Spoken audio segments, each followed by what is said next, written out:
ahangaha ni kuri ya nzu, ka kazu cyagiye twarebye, ni hano itiyo y'amazi imanitse kuri n'umuhanda iturutse haruguru ya santere, amashanyarazi ndabona bahari. Muri icyo kibanza ndi kukubwira cyo gihita gitambika kuri uyu muhanda utambitse hano gutya. Hano urabona ko hari ahantu hari inzu hatuwe,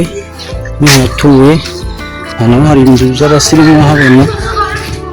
Hanyuma hano hirya hano ubona bano badamu bari kubagara ibishyimbo, niho icyo kibanza kiri. Hano ahantu heza hari amazi, hari amashanyarazi, ipoto ngiyi y'amashanyarazi ngiyi hano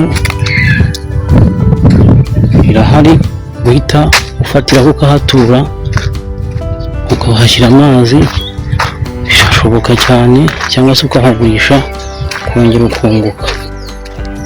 Mwaramutse.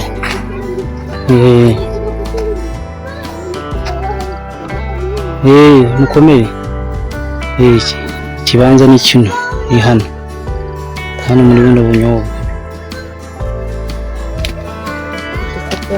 Oya ntabwo tubafotora.